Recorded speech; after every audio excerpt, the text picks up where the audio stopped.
नमस्कार विद्यार्थियों। हम सूरदास जी के पदों का अनुशीलन कर रहे थे, जिसमें अब तक हमने विनय और भक्ति के पद, गोकुल लीला के पद, वृंदावन लीला के पद, इनका अनुशीलन किया है। और आज भी हम वृंदावन लीला के ही कुछ पदों का अनुशीलन करेंगे, जिनमें जो सर्वप्रथम पद है वो इस प्रकार से है।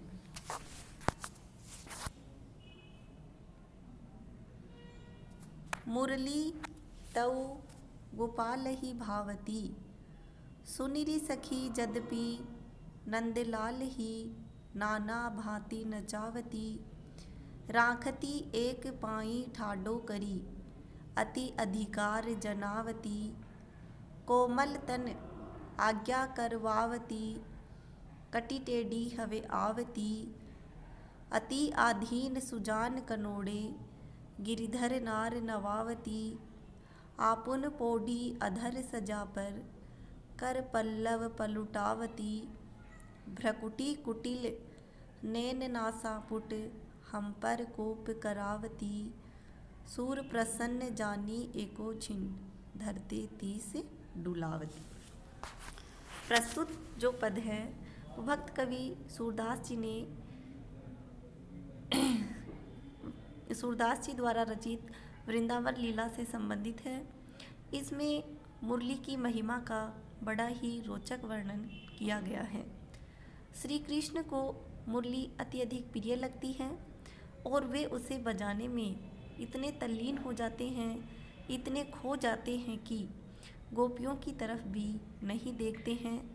इस वजह से गोपियाँ मुरली से ईर्ष्या करने लगती हैं, जलन करने लगती हैं। तो सूरदास जी ने इस पद में गोपियों के उसी भाव का बड़ा ही सुंदर वर्णन किया है। सूरदास जी के अनुसार एक गोपी दूसरी गोपी से कहती है कि यह मुरली श्री कृष्ण को अनेक प्रकार से नचाती है। मुरली तऊ गोपाल ही भावती, सुनरी सखी जदपि नंदलाल ही नाना भावती नचावती।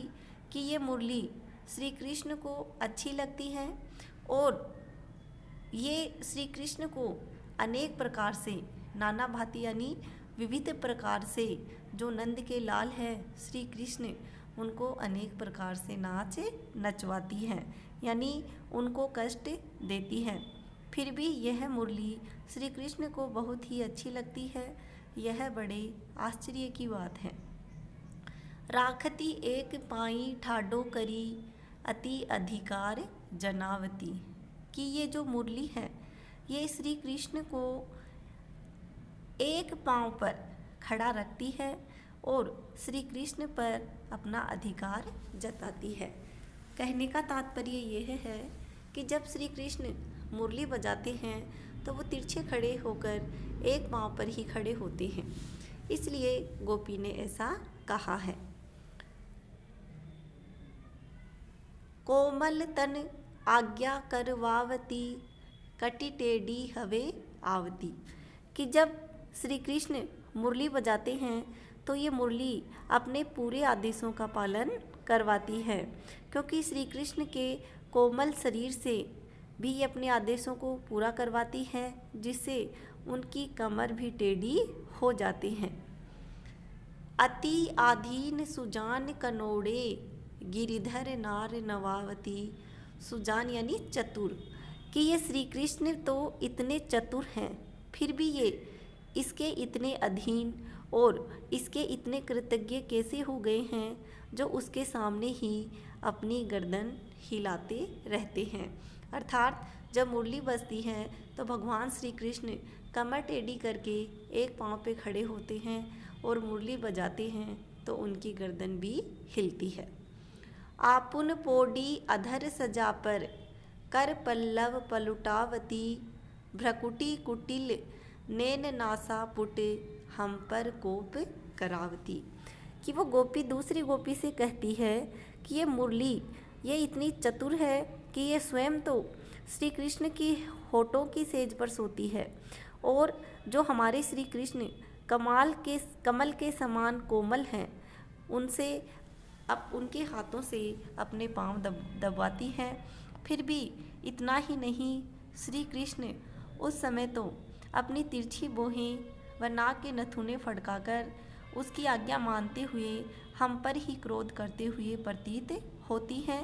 सूरदास जी के वर्णन के अनुसार गोपियाँ कहती हैं कि श्री कृष्ण को हम पर क्रोधित होते देखकर वह मुरली है सूर प्रसन्न जानी एको छिन धरते शीस डुलावती, कि श्री कृष्ण को हम पर क्रोधित होते देखकर वह मुरली प्रसन्न होती है और स्वीकृति से अपना सिर हिलवाती है, अर्थात श्री कृष्ण से हाथ भरवाती है।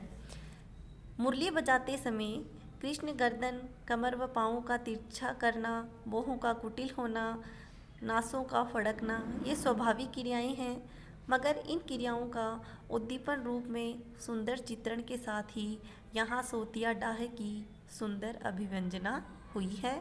मानवीकरण, रूपक, उपमा और अनुप्रास अलंकारों का सुंदर प्रयोग किया गया है।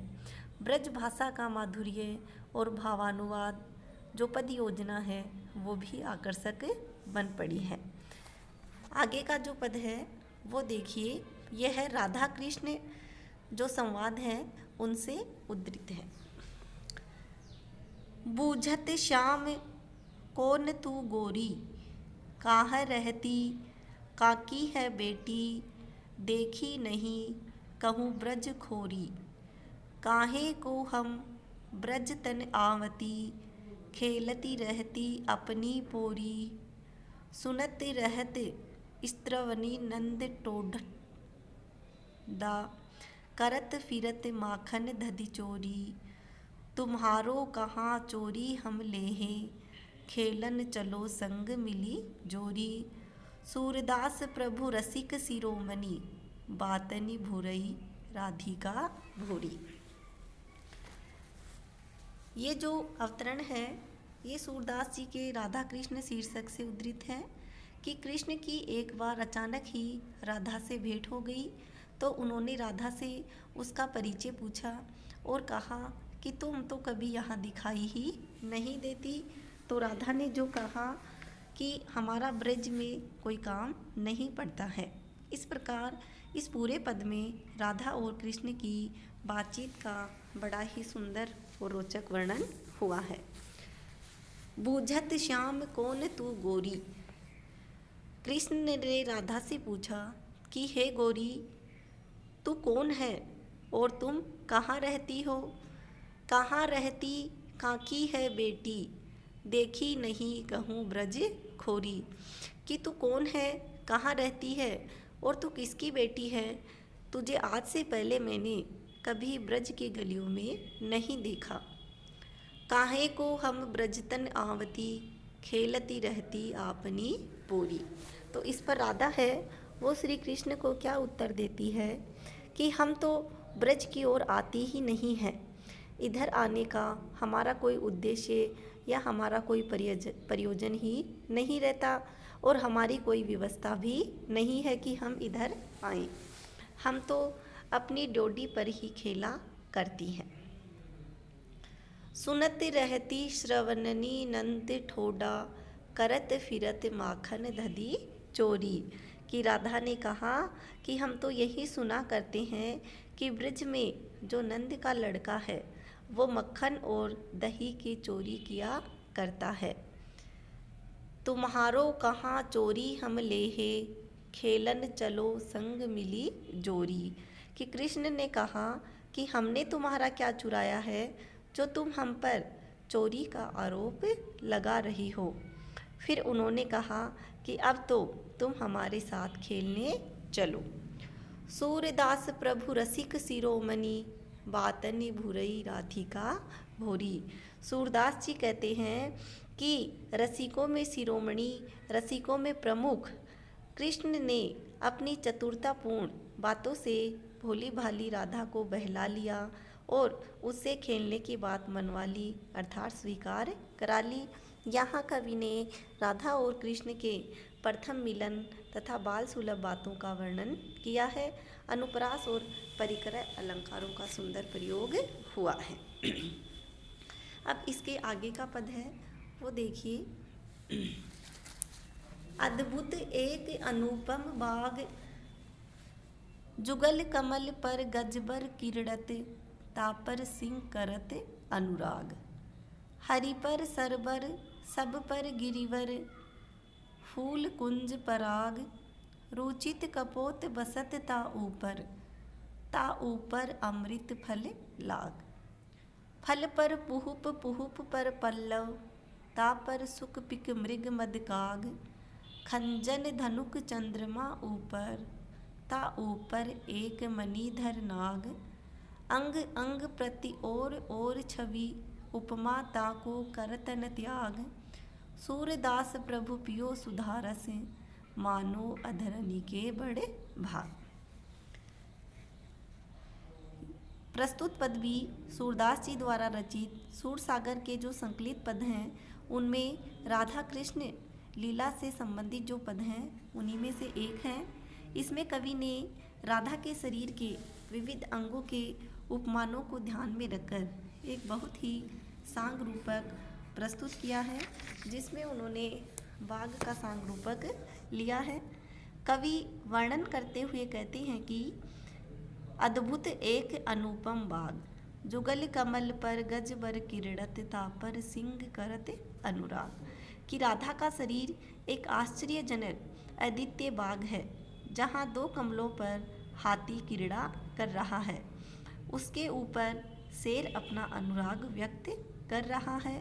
शेर के ऊपर सरोवर है और सरोवर पर पर्वत और उस पर कमल फूल खिले हुए हैं। उनके ऊपर सुंदर कबूतर निवास करता है।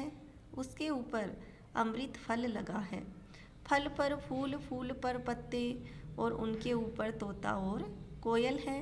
इनके ऊपर की ओर खंजन, धनुष, चंद्रमा है और उनके ऊपर भी मणिधर नाग है। कवि कहता है कि राधा के एक एक अंग की शोभा कुछ और ही है, जिनके लिए अनेक उपमाएं उन्होंने दी हैं। सूरदास कहते हैं कि ऐसे अद्भुत बाघ रूपी राधा के शरीर पर सुशोभित अधरों का प्रभु कृष्ण ने रसमान किए हैं, अतः वे बड़े भाग्यशाली हैं।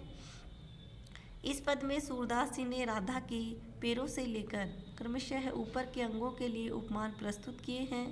नीचे दो पैर कमल हैं, जंघाएं हाथी हैं, कमर शेर है, नाभि सरोवर है, नाभि के पास पेट के वाले पर्वत हैं, गर्दन कपोत हैं, ऊपर लाल होठ हैं। वाणी के लिए कोयल, नाक के लिए तोते का प्रयोग किया है। नेत्रों के लिए खंजन और बाहों के लिए धनुष का प्रयोग किया गया है। शुभ्र ललाट के लिए चंद्रमा और मणि खचित काली चोटी का उपमा के लिए नाग का प्रयोग किया है। इस प्रकार इस पद में कवि ने राधा का नक्सिक जो वर्णन है वो किया है। विभिन्न अंगों के लिए उपयुक्त उपमान जुटाकर कल्पना शक्ति का परिचय दिया है। श्रृंगार रस की दृष्टि से अगर हम कहें तो यह नायिका राधा का नक्सिक वर्णन है। रूपकातिशोक्ति अलंकार का इस पद में बड़ा ही सुंदर उदाहरण दिया गया है। इस प्रकार आज हमने राधा कृष्ण से संबंधित 2-3 पदों का अनुशीलन किया है। आज के इस वीडियो में इतना ही।